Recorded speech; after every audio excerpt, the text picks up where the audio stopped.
வணக்கம் மக்களே, நான் உங்கள் எக்ஸ்பெரிமெண்டல் அக்வாரிஸ்ட். மீன்களுக்கு தேவைப்படுற சொர்க்கம் நம்ம வளர்க்குற பசுமை தாவரங்கள்ல தான் ஒளிஞ்சிருக்கு. அப்படிப்பட்ட பசுமை தாவரங்களை பத்தி தான் இன்னைக்கு தெளிவா விளக்கமா பார்க்க போறோம். நீரடி தோட்டம்.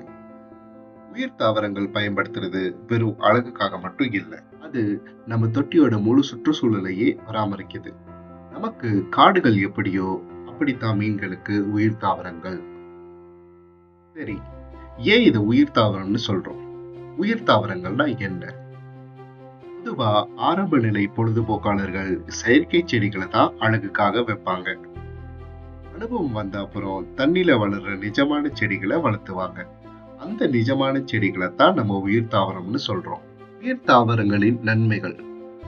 உயிர் தாவரங்கள் தண்ணியோட தரத்தை மேம்படுத்தும்.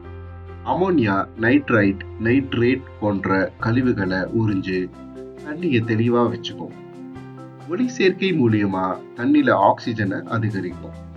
மீன்களோட மன அழுத்தத்தை குறைக்கும். ஒரு இயற்கை ஆறு இல்லைன்னா குளம் மாதிரி நம்ம தொட்டிய காட்டும். உயிர் தாவரங்களின் வகைப்பாடுகளை பார்ப்போம். உயிர் தாவரங்களை அதோட வளர்ச்சி முறை, பராமரிப்பு தேவைகள், வாழிடம் மற்றும் தொட்டியில எந்த இடத்துல வைக்கிறோங்கிறத பொறுத்து வகைப்படுத்தலாம். முதல்ல வளர்ச்சியின் அடிப்படையில்,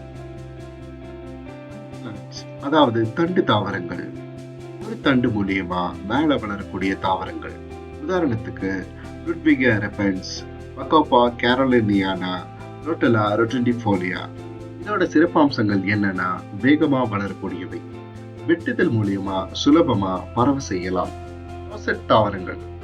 இலைகள் எல்லாமே ஒரே மையத்தில் இருந்து வளரக்கூடிய தாவரங்கள். உதாரணத்துக்கு அமேசான் ஸ்வாட், டொகாரன் பெண்டி. இதோட சிறப்பம்சம் என்னன்னா, இது ஒரு வேரொட்டி வகை, ஊட்டச்சத்து நிறைந்த அடித்தளம் தேவை. ரைசோம் பிளான்ட்ஸ், அதாவது வேர்க்கிழங்கு தாவரங்கள். ரைசோம் எனப்படும் கிடைமட்ட தண்டு மூலியமா வளரக்கூடிய தாவரங்கள். உதாரணத்துக்கு அனுபியாஸ், ஜாவா ஃபான், புசபலண்ட்ரா. இதோட சிறப்பம்சம் என்னன்னா, ரைசோம அடித்தளத்துக்கு உள்ள புதைக்க கூடாது. ட்ரிஃப்ட்வுட் மேல இல்லைன்னா கற்களுக்கு மேல ஒட்டியோ கட்டியோ வச்சுக்கலாம். இது ஒரு ஆரம்ப நிலையாளர்களின் நண்பன். மூஸ் பிளான்ட்ஸ், பாசி தாவரங்கள். மென்மையா அடர்த்தியான கிளை வளர்ச்சி உள்ள தாவரங்கள். இது பாசி போல இருக்கும். உதாரணத்துக்கு ஜாவா மூஸ், கிறிஸ்மஸ் மூஸ். இதோட சிறப்பம்சம் என்னன்னா, இறால் தொட்டிக்கு சிறந்தது. மீன் குட்டிகளுக்கு ஆபத்திலிருந்து ஒளிச்சுக்கிறதுக்கு சிறந்த இடம் கொடுக்கும். ஃப்ளோட்டிங் பிளான்ட்ஸ், மிதக்கும் தாவரங்கள். தண்ணியோட மேல் பரப்புல மிதந்து வளரக்கூடிய தாவரங்கள். உதாரணத்துக்கு டக்வீட், அமேசான் ஃப்ராக்வைட், ஸ்லோவேனியா போன்றவை. இதோட சிறப்பம்சம் என்னன்னா, தேவைக்கு அதிகமா இருக்கிற ஊட்டச்சத்துக்களை இது உறிஞ்சுக்கும். பாசி வளர்ச்சியை குறைக்கும். மெட்டா போன்ற மீன்களுக்கு இது ஒரு இயற்கை நிழலை கொடுக்கும். இரண்டாவது, பராமரிப்பு அடிப்படையில். லோ டெக் டேங்க், அதாவது குறைந்த தொழில்நுட்பம் உள்ள தொட்டி. குறைந்த தொழில்நுட்பம், குறைந்த செலவு. இந்த அமைப்புக்கு ஏற்ற தாவரங்களுக்கு எந்த கூடுதல் வெளிச்சமும் கார்பன் டை ஆக்சைடும் தேவையில்லை. உதாரணத்துக்கு அனுபியாஸ், ஜாவா ஃபான், ஹார்ன்வோர்ட். இதோட சிறப்பம்சம் என்னன்னா, ஆரம்ப நிலையாளர்களுக்கு ஏற்ற அமைப்பு. பெட்டா தொட்டிக்கு சிறந்தது. டேங்க், அதிக தொழில்நுட்பம் உள்ள தொட்டி. அதிக தொழில்நுட்பம், அதிக செலவு.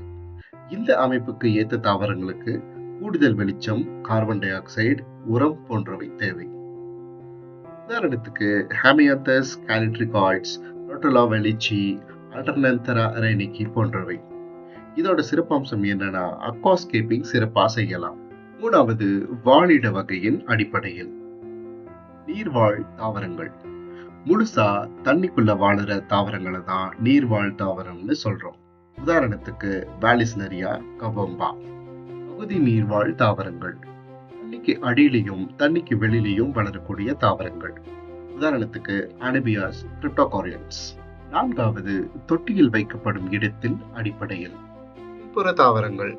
நம்ம தொட்டியில பின்புறத்துல தான் வடிகட்டி உபகரணங்கள் எல்லாத்தையும் வச்சிருப்போம். அதை மறைக்கிற மாதிரி உயரமா வளரக்கூடிய தாவரங்களை தான் பின்புற தாவரங்களா வைக்கிறோம். உதாரணத்துக்கு வாலிஸ்னரியா, அமேசான் ஸ்வாட் போன்ற தாவரங்களை பின்புறத்துல உபயோகிக்கிறோம். நடுப்பகுதி தாவரங்கள்.